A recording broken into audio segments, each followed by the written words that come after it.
अस्सलामुअलैकुम welcome to my YouTube channel civil word with Haider विड़ैच। आज हम डिस्कस करेंगे जी इंटरव्यू नंबर 40 जो कि सीएनडब्ल्यू के लिए कल की डेट में कंडक्ट हुआ। और आज का फर्स्ट क्वेश्चन है इंट्रोड्यूस योरसेल्फ। इसके बाद है जी व्हाट इज वहान बेल्ट। अब वहान बेल्ट क्या है, इसके लिए हमें पाकिस्तान मैप को समझना पड़ेगा। जो पाकिस्तान मैप है, पाकिस्तान मैप में जो अफगानिस्तान वाली साइड है, अफगानिस्तान वाली साइड जो हमारा बॉर्डर है उसको बोलते हैं जी ड्यूरेंट लाइन। ठीक है।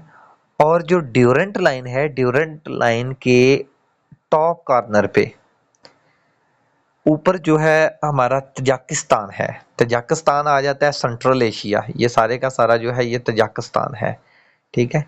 तो तजाकिस्तान के साथ हमारी पाकिस्तान की कोई बाउंड्री नहीं है। ठीक है। क्यों? क्योंकि ये वाला जो कलर्ड पोर्शन है ये मिलाता था ऐसे तजाकिस्तान को। ये कलर्ड पोर्शन जो है ये अफगानिस्तान का हिस्सा है और ये एक पूरे का पूरा जो ट्रैक है, इस ट्रैक को हम बोलते हैं, इस बेल्ट को हम बोलते हैं जी वहान बेल्ट। अब वहान बेल्ट है क्या? ये एक नैरो स्ट्रिप है अफगानिस्तान में जो किसको सेपरेट कर रही है, जो पाकिस्तान को और तजाकिस्तान को दोनों को सेपरेट कर रही है। ठीक है।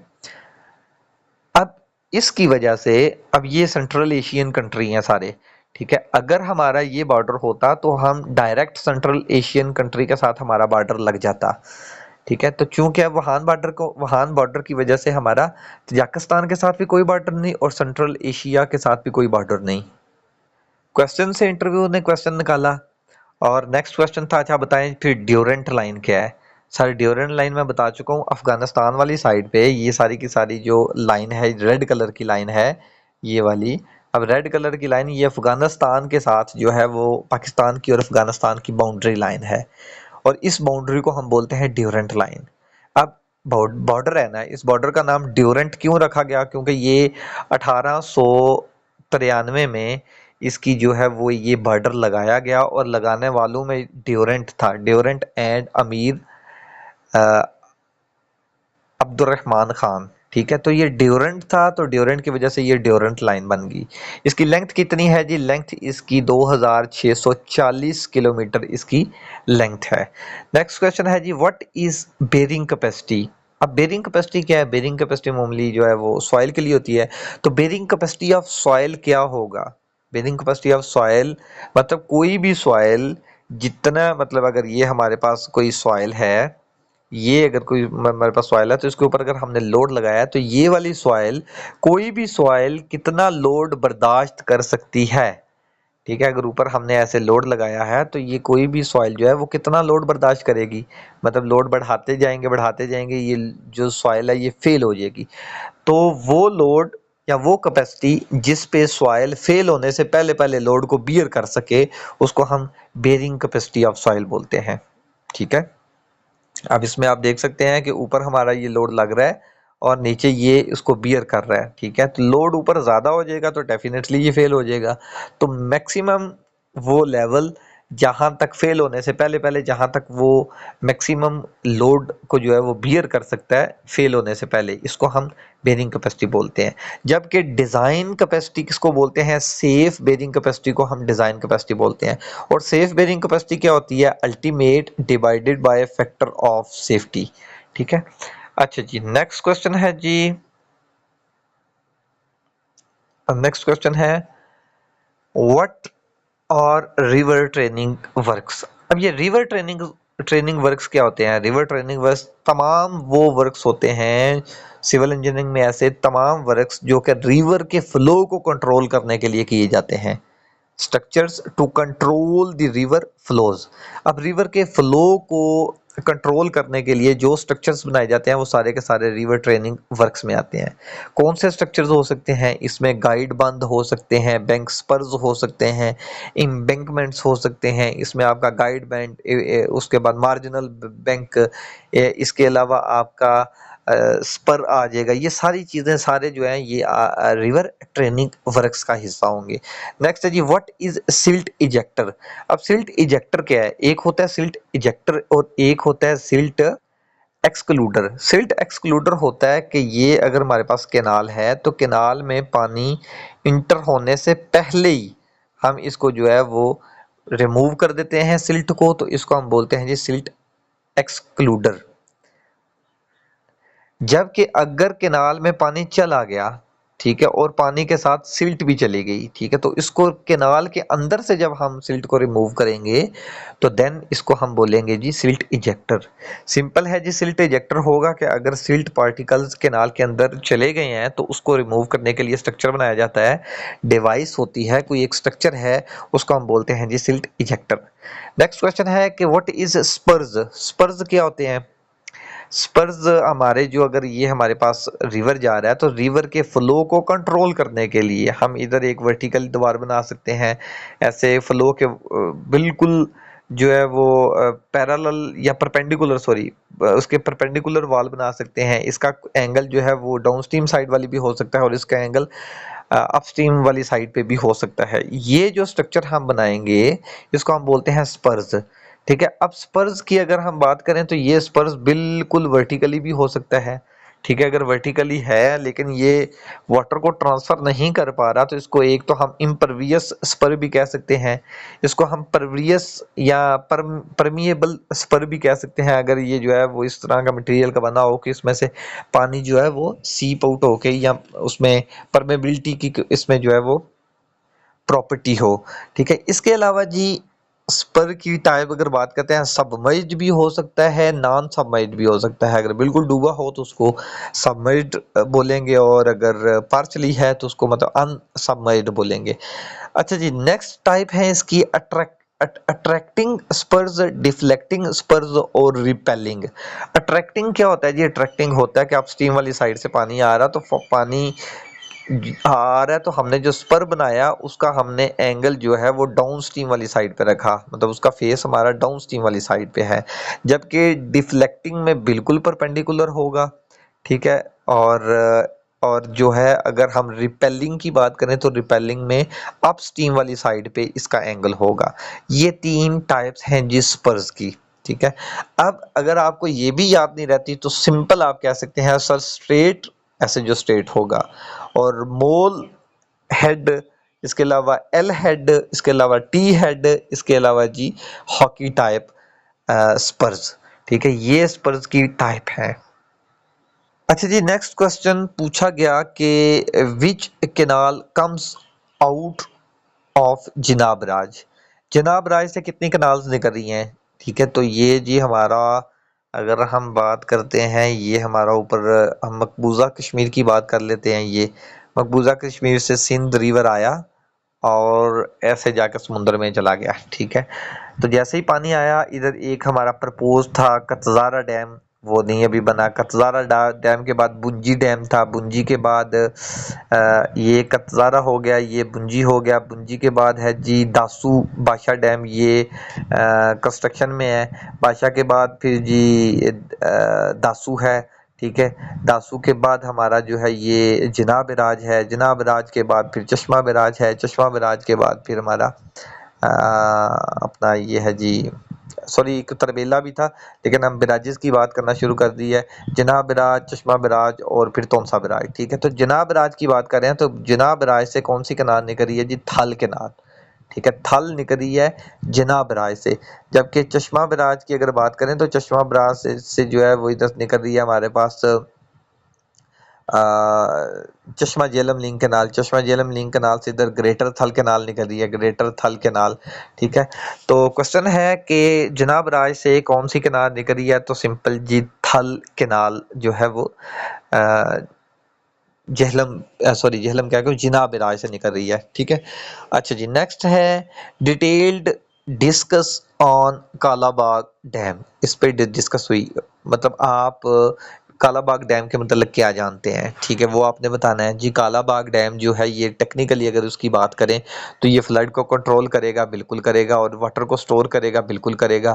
फ्लड कंट्रोल करना मतलब ये बेनिफिशियरी है, मतलब और जी वाटर स्टोर करना भी नेशनल इंटरेस्ट में है। इलेक्ट्रिसिटी जनरेट करेगा 3600 मेगावाट, ये भी नेशनल इंटरेस्ट में है। ग्राउंड वाटर रिचार्ज होगा, ठीक है। जब भी पानी मतलब स्टोर किया जाता है तो अंडरग्राउंड वाटर रिचार्ज होता है, ग्राउंड वाटर वाटर टेबल जो है वो हाई होता है, ठीक है। तो ये इसके फायदे हैं। अच्छा जी, सिंध को क्या इशू था, सिंध ने क्यों जो है वो इस पे इतनी डिबेट की।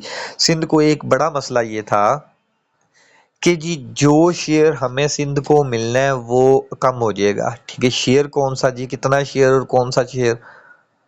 अच्छा जी, सिंध को ये इशू था कि जो वाटर अकॉर्ड 1991 में हुआ था, उस अकॉर्ड के मुताबिक जो सिंध को हिस्सा मिलना था, जो शेयर मिलना था, वो कम हो जाएगा।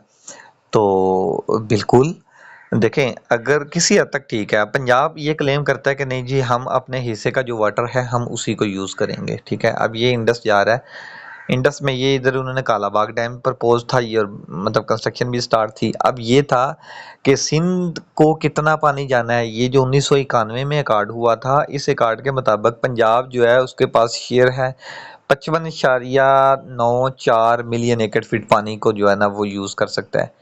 जबकि जो सिंध है वो 48.76 मिलियन एकड़ फीट वाटर को यूज़ कर सकता है। इसी तरह फिर केपीके का 8 समथिंग है और बलोचिस्तान का 3.8 इतना जो है ना इनका शेयर बनता है, ठीक है। और क्लेम ये था कि सिंध का कि हमें जो 48% मिल रहा है वो तो आज तक मिल नहीं रहा पूरा में, तो मतलब ये शेयर हमारा कम हो जाएगा, ठीक है। तो इसके अलावा जी शेयर जब कम होगा तो ये देखें जी एट द एंड इसने कहाँ पे मिलना था, जाके सतह समुद्र में, ठीक है। और एक जो है ना ये सी इंट्रूजन भी जो है ना इसके लिए भी वाटर बड़ा ज़रूरी होता है। अगर अगर पानी जो है वो समुद्र को ना दिया जाए तो समुद्र अपना रास्ता पीछे की तरफ करना शुरू कर देता है, ठीक है। मतलब ये समुद्र जो है वो ज़मीन को खाना शुरू कर देता है, ठीक है। इधर मतलब स्कावरिंग भी होती जाएगी, स्कावरिंग ना भी हो तो साल्टी वाटर जो है वो इधर इधर तक आ जाएगा, ठीक है।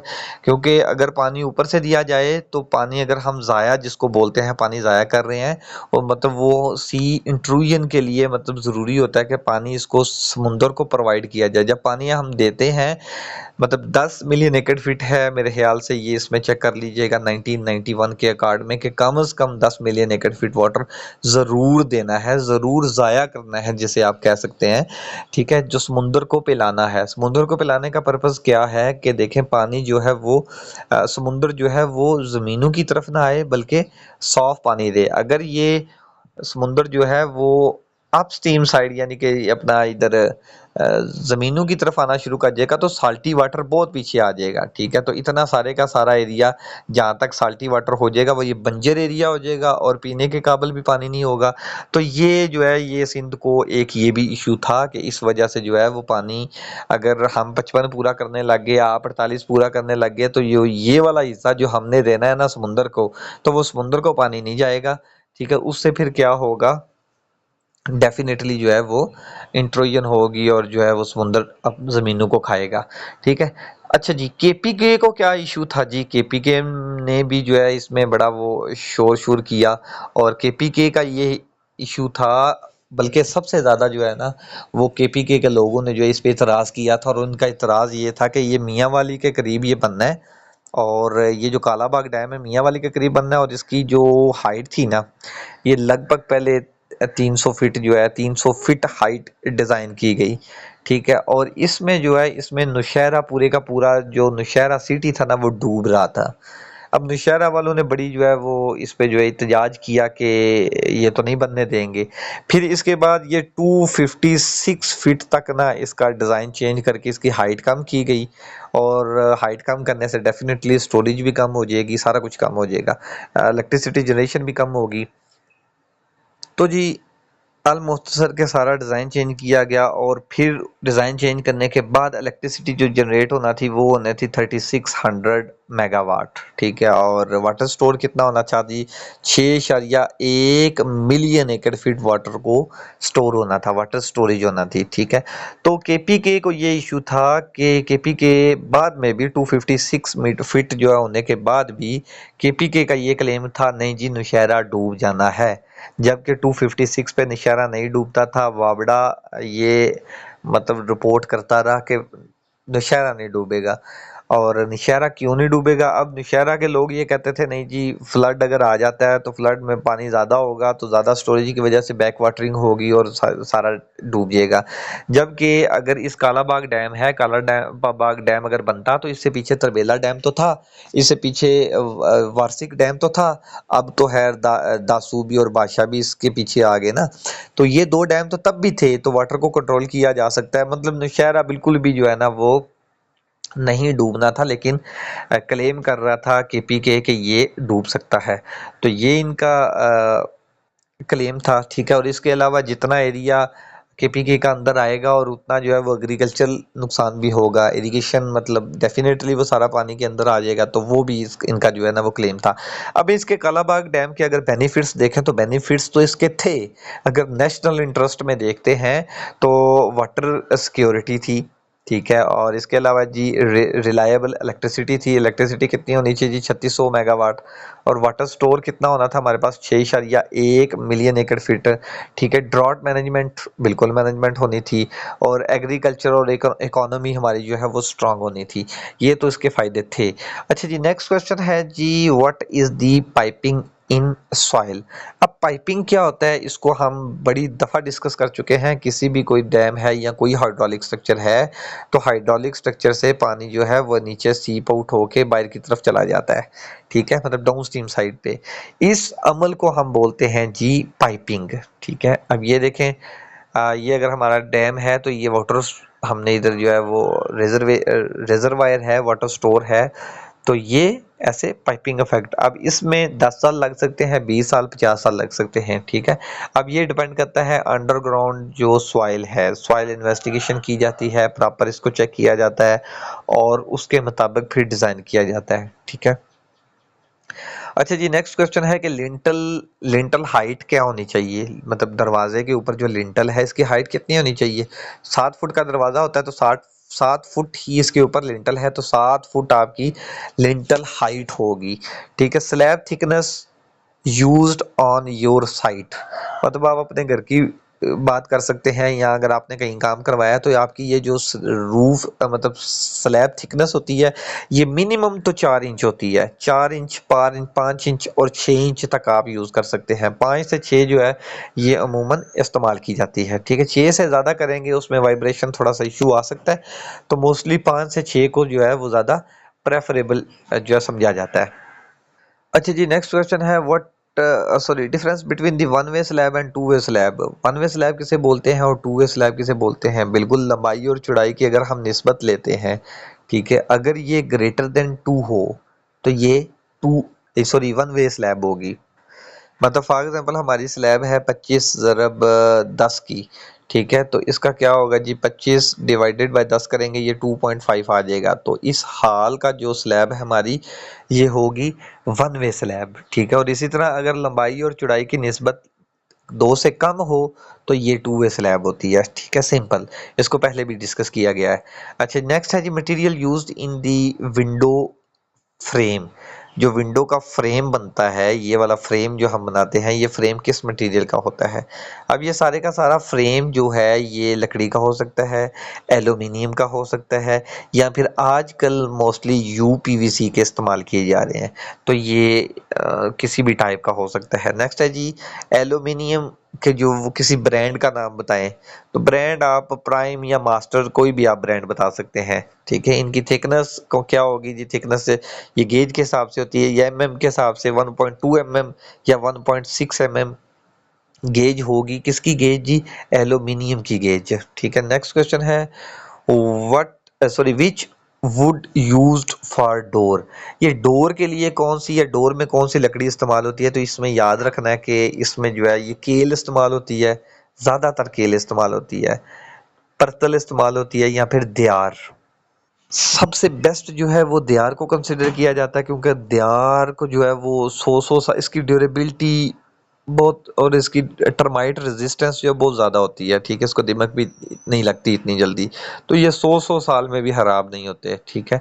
आगे है जी conduit pipe size used in the electricity wiring. जो इलेक्ट्रिसिटी वायरिंग में हम पतले पाइप यूज़ करते हैं, जो अंडरग्राउंड करते हैं, इनका साइज़ क्या होता है? पाइप जो अंडरग्राउंड हम जो है वो प्लस्तर से नीचे लगाते हैं, इसके ऊपर प्लस्तर करते हैं, तो उस कंड्यूट पाइप का साइज़ क्या होता है? ये पूनी का होता है या पूरे इंच का होता है, ठीक है। इसके अलावा जी सेप्टिक टैंक क्या है और सूकेज पीट क्या है? सेप्टिक टैंक की बात करें तो ये आपके घर का गटर है, मतलब जितना एक्स्ट्रा हमारा डिकम्पोज वेस्ट वाटर होगा वो उसको स्टोर करता है, और उसके बाद उसकी जो है वो उसकी डिकम्पोजिशन होती है। इसी तरह सोकेज की पिट की बात करें तो सोकेज पिट जो है यूँ समझिए कि 8-10 या पूरे इलाके का जो है वो आपका जो होगा सेप्टिक टैंक, उनका वाटर जो है, ये हमारा सेप्टिक टैंक है और ये सोकेज पिट है। तो ये एक वेल होता है यानी कुआं होता है, ठीक है। पूरे कुएं में जाके पानी गिरता है और उधर जो है उधर ही जो है वो फिल्टर, मैंने डिफरेंट मटेरियल्स का एक फिल्टर बना दिया जाता है, उसमें वाटर जो है फिल्टर होके, मतलब गंद ऊपर रह जाता है और दूसरा जो साफ फिल्टर होने के बाद पानी वो अंडरग्राउंड जमीन में जो है वाटर में शामिल हो जाता है। नेक्स्ट है जी व्हाट इज रन ऑफ। अब रन ऑफ क्या होता है जी? रन ऑफ सिंपल, जो अगर बारिश का पानी हो रहा है तो सॉरी बारिश हो रही है तो बारिश का जो एक्स्ट्रा पानी जमीन के ऊपर चलता फिरेगा ना, उसको हम रन ऑफ बोलेंगे।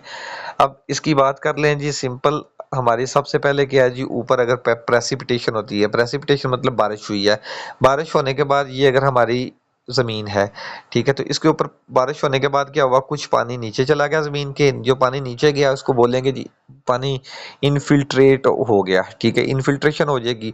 और कुछ जो है फिर जो है वो नदी नालों में चला जाएगा, मतलब ऐसे जो है कुछ ज़मीन के ऊपर दौड़ेगा, दौड़ने से मुराद है कि ज़मीन के ऊपर ही देगा, सरफेस के ऊपर चलता जाएगा। वो सरफेस के ऊपर जितना पानी चला ये वाटर रन ऑफ है, ठीक है, और कुछ पानी जो है वो ऊपर चला जाएगा दोबारा इवेपोरेट होके, और ये सर्कल फिर चलता रहता है, ठीक है। तो ये है जी रन ऑफ। आज के लिए इतना ही जी, मिलते हैं नेक्स्ट वीडियो में। अल्लाह हाफिज़।